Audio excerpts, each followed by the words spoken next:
Les saludo cordialmente, estimadas estudiantes, estimados estudiantes, su profesora Roxana Gálvez. En esta oportunidad vamos a ver el tema de los cuidados de enfermería al niño y niña, ¿cierto? Y al adolescente con alteraciones de salud mental, tanto en los ámbitos de atención cerrada como atención abierta. Los resultados de aprendizaje. La idea es que como profesionales, ¿cierto?, propongamos cuidados de enfermería integrales, utilizando el proceso enfermero, sustentado en los conocimientos disciplinares, ciencias básicas, ciencias sociales, criterios de seguridad y principios éticos y legales para brindar cuidados de enfermería a las personas, familias y comunidades, ¿cierto?, en situaciones de salud de distinta complejidad en los centros de salud de la red asistencial. Vamos a ir, ¿cierto?, complementando los aprendizajes de primero, ¿se acuerdan? El examen mental, la promoción y prevención en salud mental. Hoy día lo vamos complejizando, vamos complementando y avanzando los aprendizajes. ¿Qué temas vamos a ver en esta clase? Vamos a ver depresión, esquizofrenia, la conducta suicida y el trastorno alimentario, ¿ya? Los trastornos de la conducta alimentaria. Vamos con la depresión. ¿Qué es? Es un trastorno del humor y del estado de ánimo. Como sintomatología prioritaria, en los niños hay cambios de humor, irritabilidad, falta de entusiasmo, una sensación de congoja, angustia, que trasciende al ambiente actual, el ambiente donde estén, pérdida de interés en actividades hasta entonces placenteras. ¿Cierto? Que a los niños les gusta jugar y no sienten placer con jugar con sus amigos. Cambios cognitivos, como pensar ineficiente y elevada autocrítica. Esta sintomatología, por lo menos 5 síntomas deben persistir por lo menos 2 semanas. Puede ser recurrente con tendencia a la recuperación entre episodios. La depresión en la adolescencia incluye también el trastorno depresivo mayor y el trastorno depresivo persistente, en tanto provoquen alteraciones en el funcionamiento biopsicosocial, ¿cierto? La idea es que no puedo funcionar, no voy al colegio, no estoy en mi grupo de música, no practico deportes con mi grupo. Ese es mi funcionamiento. Algunos antecedentes epidemiológicos. La OMS dice que hay 350 millones de personas con depresión en el mundo. Y algo muy relevante es que es la principal causa de discapacidad en el mundo, ¿cierto? Porque impide mi funcionamiento. Y sobre todo el total de años perdido por discapacidad. Vemos que la prevalencia de depresión en niños es de 2% y hombres y mujeres igual, por el tema de sexo, entre 4 y 8% en la adolescencia, pero aquí por cada 2 hombres una mujer. La prevalencia, ¿cierto?, del trastorno depresivo persistente es el de 2 al 6.4%, el trastorno depresivo mayor alcanza el 3 al 12%. Cuando ya hablamos de mayores de 15 años, el 25.7% de las mujeres refiere tener sintomatología depresiva y el 8.5% en varones. Esto es de la Encuesta Nacional de Salud, ¿cierto?, a la cual todos tenemos acceso. Hay un tema en relación al suicidio que vieron desde el año 2000 al 2005, que aumentó de una tasa de 1 por 100.000 a 14, ¿ya? Por 100.000. ¿Qué factores son determinantes? Ya tenemos que mirar cuando nosotros evaluamos los controles de salud, ¿cierto? A los niños, a las niñas, a los adolescentes, vemos factores biológicos, ¿cierto? Que es importante. Hay desregulación de neurotransmisores. Hay a veces disfunción de este eje hipotálamo hipofisiario. Hay influencia también de las hormonas en la pubertad, perdón. A veces hay deficiencias alimentarias y eso es muy relevante porque yo puedo estar, ¿cierto?, en tratamiento con antidepresivo, pero si yo estoy con déficit alimentario, no están las sustancias básicas para que estén los neurotransmisores, ok. Entonces, el tema biológico es muy importante, ¿cierto? La comorbilidad también. Hay aspectos psicológicos, ¿ya? Hay estilos cognitivos depresivos, ¿ya? Hay personas que vienen, o que me incluyo, que podemos venir al mundo, ¿cierto?, con este estilo del no va a resultar, un estilo cognitivo negativo, de la tríada cognitiva de Beck, ¿cierto? Siento algo, siento una sensación vaga, un desazón, y pienso algo terrible, y luego hago algo incorrecto. Es un estilo cognitivo depresivo. Ideas de desesperanza, sentimientos de responsabilidad, culposos, ¿cierto? Ante sucesos adversos. Y, muy importante, está más grande, factores ambientales o psicosociales. Abandono en los niños, abuso, negligencia, sucesos vitales adversos, un entorno familiar disfuncional, ¿cierto? Cuando hablamos del entorno familiar disfuncional, hablamos de familias o cuidadores que no resuelven problemas. Ya no hablamos de monoparentalidad ni nada de eso. Nivel socioeconómico, sabemos que la pobreza está asociada a los trastornos de salud mental, consumo de alcohol y otras drogas en la familia, enfermedades psiquiátricas de algún progenitor, muy importante, estrés postraumático. Y eso está muy presente hoy día, ¿cierto? Con terremotos y pandemias, guerras. Aquí hay un estudio muy interesante donde miraron retrospectivamente, hicieron un seguimiento por 40 años a personas que habían tenido graves trastornos mentales y ellos habían tenido negligencia, abuso, falta de apoyo en la crianza, falta de apoyo afectivo y depresión u otro trastorno del área de la salud mental en la madre. Esto para tener información en relación a que, ¿cierto? Los profesionales van diciendo cómo son los diagnósticos y tenemos hoy día, se está utilizando el DSM-5, ¿cierto? Los médicos están utilizando el DSM-5 y es relevante porque aquí ya no mencionan el trastorno distímico, ¿cierto? Lo dejan incluido en el trastorno depresivo persistente. También el trastorno disfórico premenstrual y el trastorno disruptivo de regulación emocional, ¿ya? Con irritabilidad persistente y frecuentes episodios de descontrol intenso, ¿ya? Entonces los trastornos depresivos y los trastornos bipolares se agrupan todos esos trastornos antes que estaban separados. ¿Qué es importante aquí? ¿Qué vemos frecuentemente en las consultas, ¿cierto?, de niñas y niños? Trastornos disruptivos, del control de impulso, del control de impulso y conductuales. Madres que refieren niños con pataleta, que no quieren levantarse, que no quieren comer, que no quieren bañarse, que no quieren ir al colegio. Entonces ahí debemos prestar mucha atención, a veces no es transitorio, y debemos prestar apoyo a los padres, incluirlos en talleres de habilidades parentales, y hoy día hay mucha oferta para eso.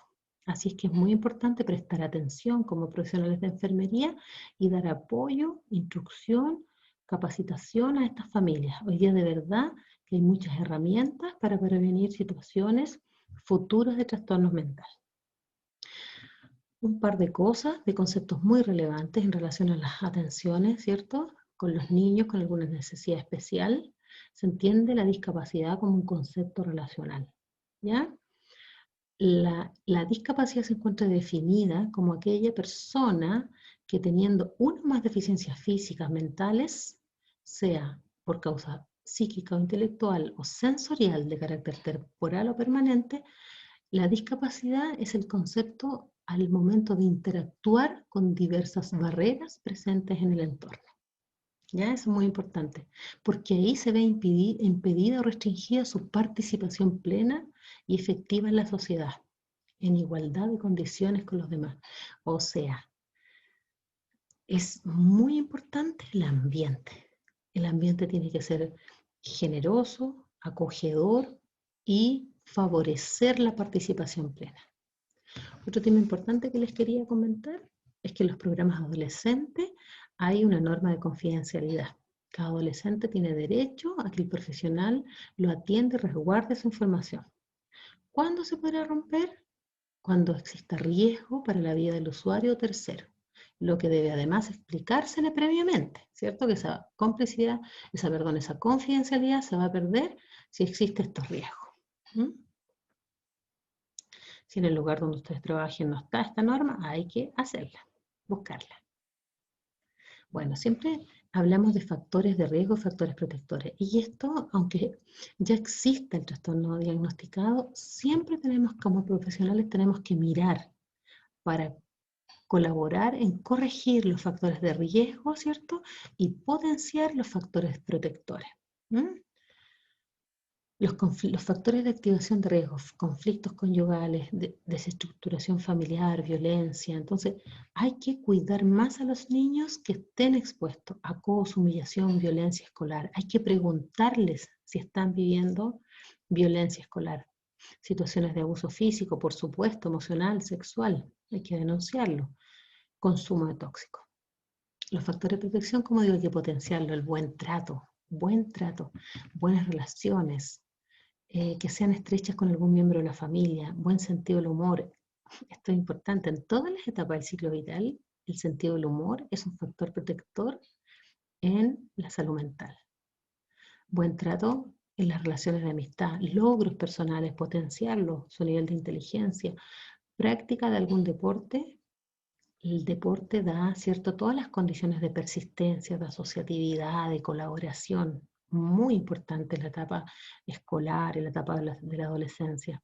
Hay que potenciarla. Participación en clubes escolares o en actividades de voluntariado.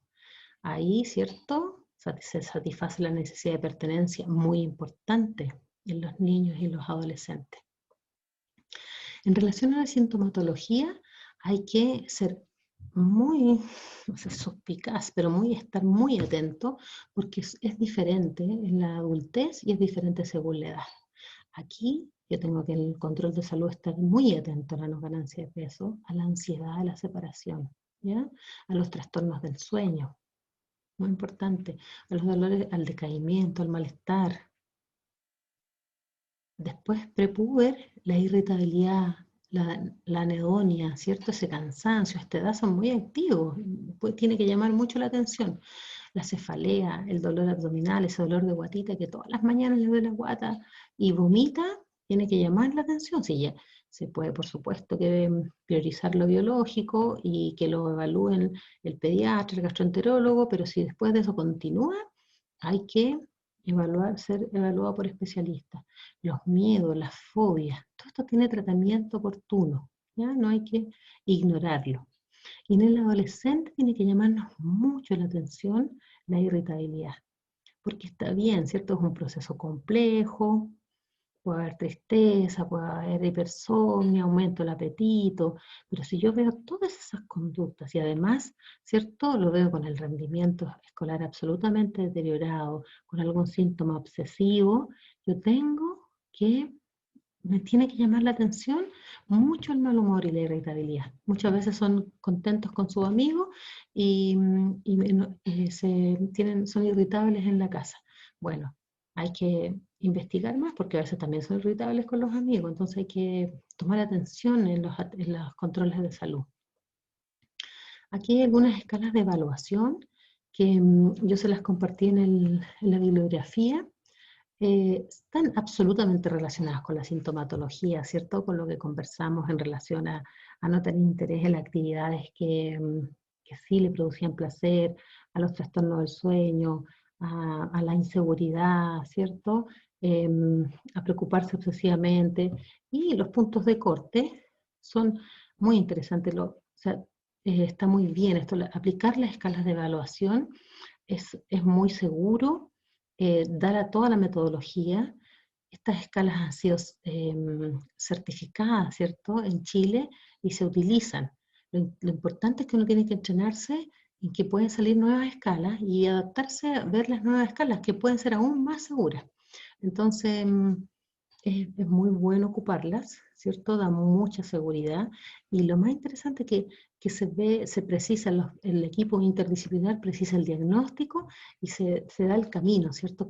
¿Cuál es el tratamiento que viene, cuál es el pronóstico, cuál es el proceso y por dónde vamos en las etapas, ¿cierto? Así que los instrumentos de cribado es muy bueno utilizarlos.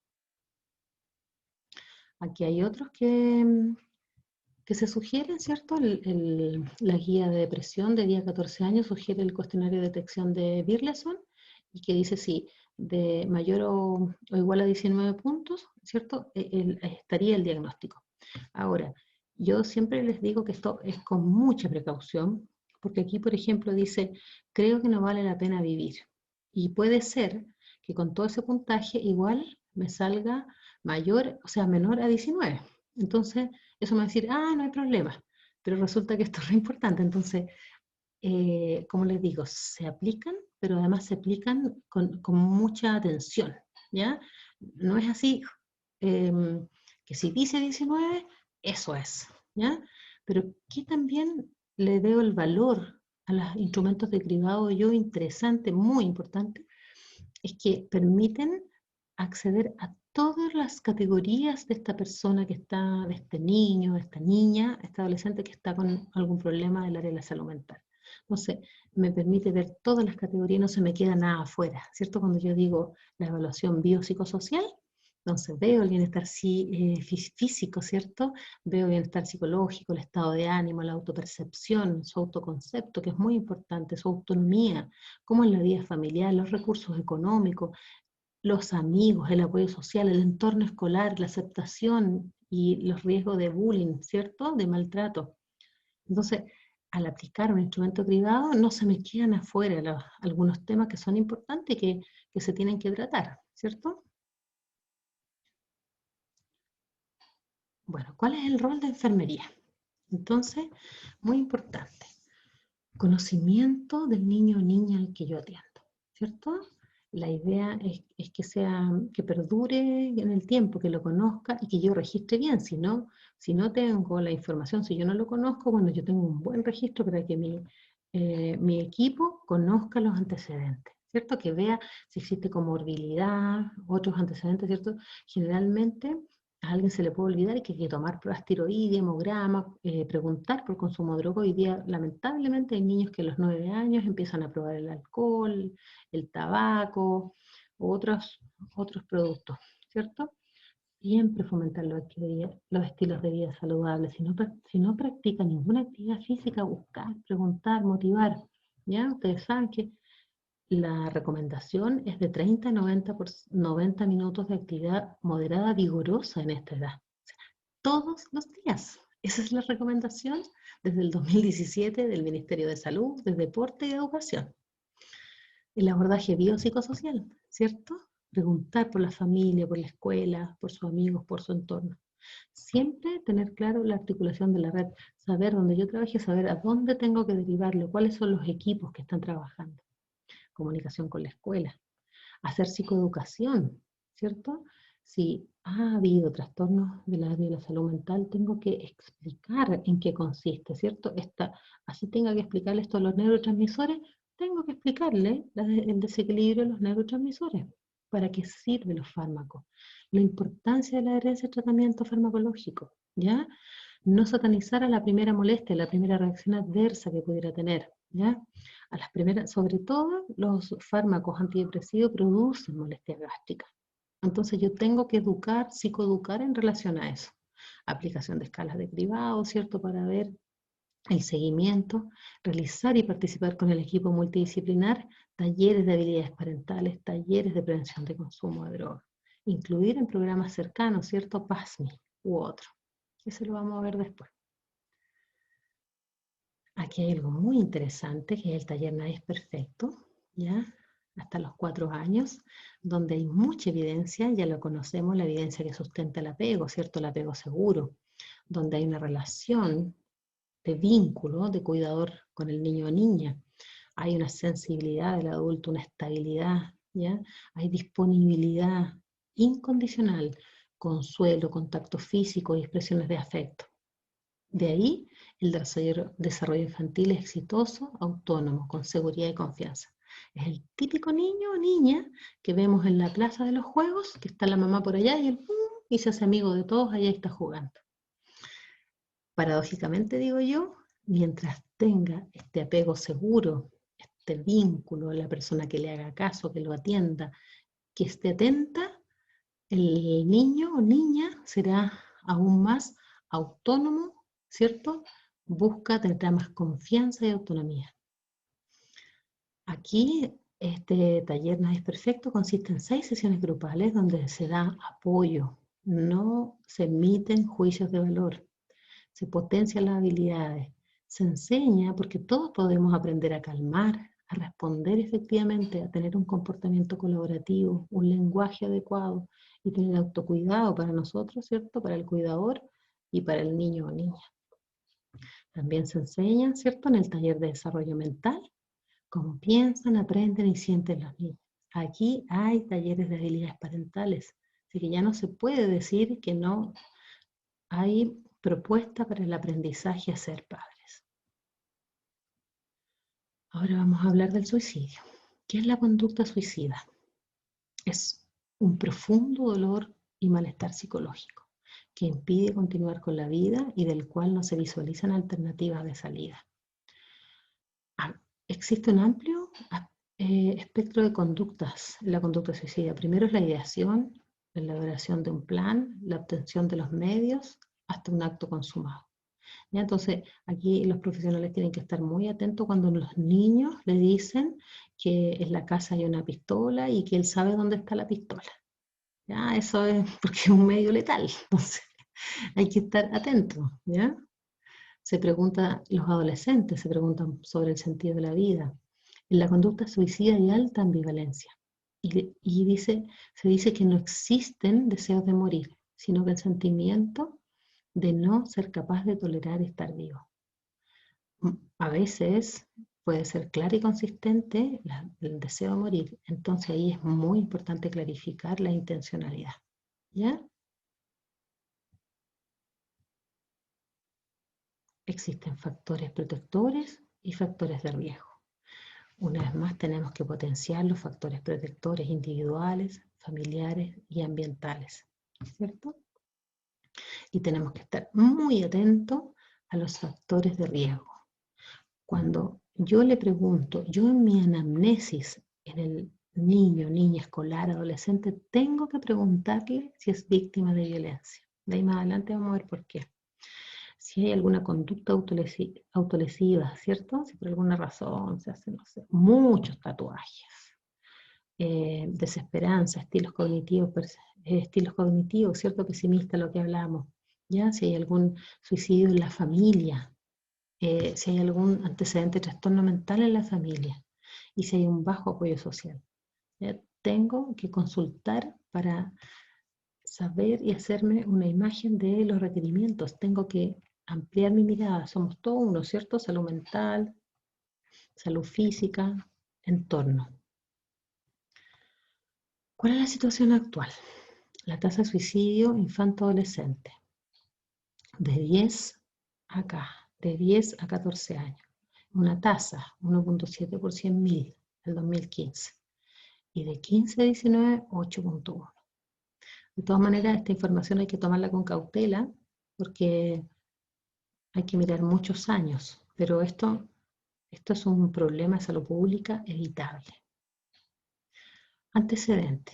1/3 de las personas que han cometido suicidio han tenido un intento de suicidio previo. O sea, si alguien ya tuvo un intento de suicidio, tengo que parar la antena, ¿cierto? Mientras más graves han sido los intentos previos, mayores han sido los intentos por ocultarlo. Entonces, el riesgo es más alto. Si es mayor la cantidad, las ganas de ocultarlo, es más alto. En Chile, el 22, esto es muy relevante, muy relevante. En Chile, el 22.5% de los niños y niñas adolescentes presentan algún trastorno de salud mental. Ya esto 2012. Y miren, alrededor del 90% de los adolescentes que se suicidan presentan algún tipo de trastorno mental. O sea, de ese 22, ¿ya? El 90% de ellos presentan algún tipo de ideación, ¿cierto? O sea, que se han suicidado. Y más del 50% presentó un trastorno mental en los 2 años previos, ¿ya? A ver, para entenderlo, alrededor del 90% de las y los adolescentes que se suicidan presentan algún trastorno de salud mental. Ya está bien. Y se supone que hay un 22% con niños con trastorno de salud mental. ¿Ya? Y más del 50% presentó un trastorno en los 2 años previos. O sea, si no lo presentó, eso es como una foto, el 2012 es una foto.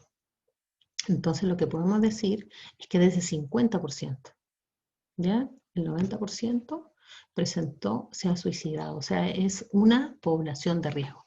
La población con trastorno de salud mental es una población de riesgo. Las personas de los pueblos indígenas ¿cierto? La identificación LGBTIQ, migrantes, tienen mayor riesgos. Y existen señales de alerta directa e indirecta, ¿ya? Cartas son señales directas, ¿cierto? Carta medio letal. Consumo de alcohol y aislamiento, señales indirectas, ¿cierto? No es lo mismo decir, no, yo me quiero morir. Y nada más, ¿cierto? Pero dejar cartas, quitarle el arma a alguien, comprar fármacos. Aquí hay un video para que lo vean, si se animan, del COSAM de los Andes en una campaña de prevención. ¿Por qué es tan importante la violencia? Porque está demasiado asociado al suicidio, ¿ya? Entonces aquí hay un estudio re interesante del Ministerio de Educación, del Ministerio de Interior, que lo hicieron con 14.761 niños, ¿ya? Entonces, y resulta que el 40% declaró haber sido, aquí están los alumnos, estos son los docentes, vamos a ver los alumnos, declaró haber sido agredido psicológicamente. En hombres, el 36% declaró haber sido agredido físicamente. O sea, mucho, mucho. Está como naturalizada la violencia y eso no está bien, no es bueno para el ser humano. Para los seres humanos, discriminación, amenaza permanente, atentado contra la propiedad, agredido con armas, 3.5, agredido sexualmente, 1.3. 1.3, mucho. Entonces, aquí dice, este es la declaración de agresión, ¿cierto? Y miren lo que pasa acá. Esto lo encuentro bien impresionante, porque resulta que cómo afronto, cómo resuelvo el problema, ¿cierto? ¿Cuál es mi reacción frente a la agresión? Y no es la ideal. El 23% lo insulta, como que, no sé, se defiende. Y solo un 9% lo aborda, lo habla, ¿ya? Hay personas que no hacen nada, hay un 2% de niños que lloran, otra reacción, otro arranca. Entonces, hay un 24% que se lo cuenta a un amigo, que le hace clic y dice, esto, oye, no está bien, me pegó. ¿Te das cuenta? Y responde con la misma agresión, 22%. O sea, aquí, de todo este bagaje, el que realmente estaría como haciendo algo para afrontar la violencia sería el que se lo cuenta a la profesora o el que se lo cuenta a un amigo, pero sin tomar las medidas para resolver. Entonces el tema de la violencia es un tema tremendo. Importante, aplicación de instrumentos de cribado. Si hay una pregunta, ¿cierto? Que yo me dice ahí, no tengo ganas de vivir, me quiero morir. Entonces, aplicar la escala, ¿ya? La escala de suicidabilidad de Ocacha dice que es de 0 a 3 puntos, máximo 12. La sumatoria de las 3 primeras líneas determina la ideación suicida. ¿Ya? Esta escala ahí con alta sensibilidad, ¿cierto? Y la escala Saad-Pearson, que se aplica mucho es un acrónimo, ¿cierto? Que representa un factor de riesgo suicidio y en caso de estar presente suma un punto. ¿Ya? Aquí dice se supone entre 5 y 6 hospitalización, ¿ya? Pero aquí lo mismo les digo yo. ¿Sí? Si está, no sé, pues 3 dice control en casa, pero resulta que hay un agresor en la casa. ¿Ven? Que esto tiene que uno, no es llegar y aplicarla, o sea, yo la aplico, pero yo evalúo además otras cosas. ¿Ya? Aquí también, guía práctica para detección de riesgo de suicidio en la niñez. ¿Ven? Aquí también me dice, mayor de 12 puntos debe ser hospitalizado. ¿Ya? Pero esto es una guía, porque si yo veo violencia en el hogar sobre el niño y solo tiene esos 3 puntos, o sea, absolutamente yo voy a articular con la red para que esté hospitalizado, ¿cierto? La guía debe aplicarse con criterio de profesional y además debo pensar siempre en la salud mental en todas las áreas, ¿cierto? Siempre debo pensar en el seguimiento, pero aquí con mayor énfasis debo pensar en el seguimiento. ¿Cuál es el rol de enfermería? ¿Ya? Si yo estoy en un control de salud planificado, ¿cierto? Siempre tengo que tener una excelente anamnesis, registro, ¿cierto? Debo aplicar el examen mental que aprendimos en primero, ¿cierto? Debo preguntar siempre por consumo de drogas sin poner ninguna cara así, oh, ¿estás consumiendo drogas? No, debo preguntarle, ¿cierto? Debes contarme como por qué, dónde, cuándo, con quién. Aplicar instrumentos de cribado según protocolo de la unidad, abordaje biopsicosocial, ¿cierto? Entonces, aplico el protocolo, pero tengo atención al entorno. Presentarlo al equipo interdisciplinar, ¿cierto? De reuniones de coordinación, de interacción. Yo debo muchas veces presentar a los pacientes porque no siempre, en la articulación de la red, no siempre se puede derivar al niño, niña, adolescente. Muchas veces se presentan los casos a los especialistas y ellos indican el tratamiento, ¿ya? Entonces hay que articular con la red y derivar a la red, ¿cierto? Y muy importante el seguimiento. Los controles de salud, siempre pensar en la comorbilidad, sobre todo en los trastornos, en otros trastornos de salud mental, fomentar los estilos de vida saludables. Muy importante la herencia y tratamiento farmacológico, ¿ya? Psicoeducar en los efectos secundarios, sobre todo en los problemas gastrointestinales o reacciones extrapiramidales. Aquí hay una estrategia de lo contrario que manejan los equipos interdisciplinares cuando hay personas con serios problemas de trastorno mental y ya han tenido uno o más intentos de suicidio. Hay un programa donde ellos llaman por teléfono, se les dan las indicaciones, eh, hay uso de bandas elásticas, ¿cierto? Donde se autoinfieren algún tipo de dolor, apretan hielo, pero son casos muy específicos, muy conocidos, muy controlados, ¿cierto? No es masivo, ¿no? Están aquí, ¿cierto? Neurólogos, pediatras, equipos interdisciplinarios absolutamente afiatados con ellos. Realizar o participar en talleres de habilidades parentales, realizar o participar en talleres de prevención. Esto en el nivel cerrado y en el nivel abierto se puede hacer. Esquizofrenia. ¿Qué es? Es un trastorno que se caracteriza por distorsiones fundamentales y típicas de la percepción, del pensamiento, ¿bien? Y de las emociones. Esta última en forma de embotamiento o falta de adecuación de las mismas. El trastorno compromete las funciones esenciales que dan a la persona normal la vivencia de su individualidad, singularidad y dominio de sí mismo. Se deteriora así su capacidad de relación con el medio, su funcionamiento social y su participación en las actividades compartidas. El aislamiento se debe tanto a que la persona no es capaz de comportarse de acuerdo a las expectativas de su grupo y comunidad a la que pertenece, como por el rechazo de la conducta que producen esto, el estigma, ¿cierto? Aquí hay un tema relacional, ¿no? Un tema relacional muy importante. Bueno, en Chile, al 2016, habían 28.638 personas con el diagnóstico de esquizofrenia en tratamiento. Y aquí están las sospechas, los procesos que estaban según la garantía explícita en salud. Se supone que están en tratamiento 5.688 mujeres, no, perdón, hombres, perdón, y 3.164 mujeres. Antecedentes, ¿ya? Hay antecedentes genéticos estudiados, lo que sí es que está, la epigenética yo creo que nos va a dar después más respuesta porque son conjuntos de genes, no es de ahí que está bien estudiado que tienen baja natalidad, pero el 1% de la población mundial persevera, persiste, persiste.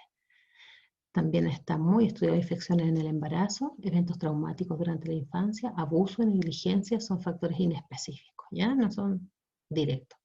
El medio ambiente, cuidados en el neurodesarrollo. Bueno, aquí se ve que el primer brote justo coincide con procesos finales en el neurodesarrollo, la poda que se le llama, ¿cierto? Que hay varios estudios con resonancias donde se ve que están los procesos finales, ¿cierto? De esta poda neuronal y donde hay que tener cuidados en el neurodesarrollo, ¿cierto? El exceso de alcohol es malo, los procesos traumáticos son malos, o sea, pueden colaborar en forma negativa. Alteración de funcionalidad y conectividad de neurotransmisores. Aquí está la teoría dopaminérgica, ¿cierto? Que da la no la percepción real de lo que estoy viendo, ¿cierto? De la actualidad. Bueno, entonces, ¿qué es tan interesante aquí? El peor pronóstico. Siempre se pensó que los síntomas positivos, esto, ¿cierto? De no tener la buena percepción de la realidad era lo que me causaba el peor pronóstico, y no. Se vio que los síntomas cognitivos, la atención, la planificación, las funciones ejecutivas, la memoria declarativa, son lo que más impactan en la función social. Bueno, el primer episodio psicótico, esto se, se ve ahora, nomás se dice ahora hace poco, que producto de todo esto neurodesarrollo, todo lo que pasó aquí, se entiende que el primer episodio psicótico sería como el final del trastorno, que hubieron muchas cosas que pasaron antes y que no se pudieron hacer la pesquisa precoz, ¿ya? Entonces, de esto se está hablando, ¿cierto? De la distorsión de la realidad. Se supone que había como una inhibición de la inhibición, ¿cierto? Esta es la teoría dopaminérgica. Aquí hay ideas delirantes, alucinaciones, síntomas catatónicos, agitación. Los síntomas negativos, entonces, este embotamiento, retraimiento, pasividad. Los síntomas afectivos, esta disforia, malestar, tensión, ¿cierto? Un humor depresivo, desesperanza, ideas suicidas, hostilidad, impulsividad.